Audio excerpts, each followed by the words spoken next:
Why work abroad? Bakit ka ba nag-a-abroad?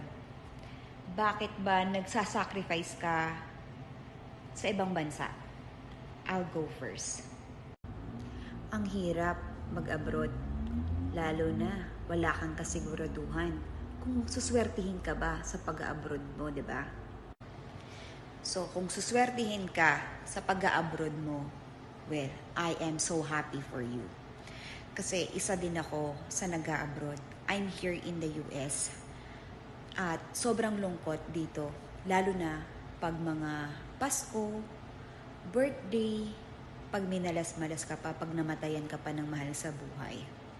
Kaya ako, ang ginagawa ko ngayon, habang nagtatrabaho ako, habang nagsisikap ako, habang nangangamuhan ako sa ibang tao, nagnenegosyo ko on the side sa Pilipinas. I do online business. Kaya ikaw, kung mapapanood mo tong videos na to, para to sa mga single mom, para to sa mga nanay na katulad ko, para to sa mga OFW na nagsasakripisyo abroad, na nakikipagsapalaran sa ibang bansa, kahit nasa ang sulok ka ng mundo, para sa iyo tong video na to. I do online business. I do online franchise business in the Philippines.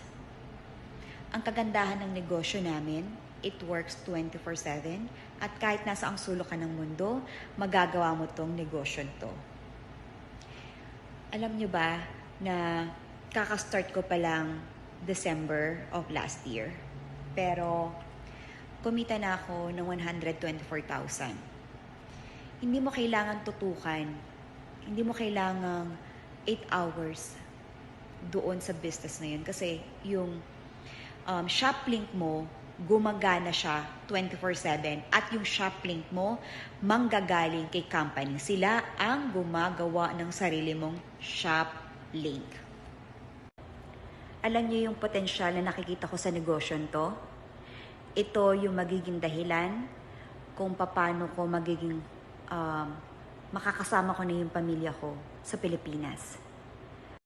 Thank you for listening.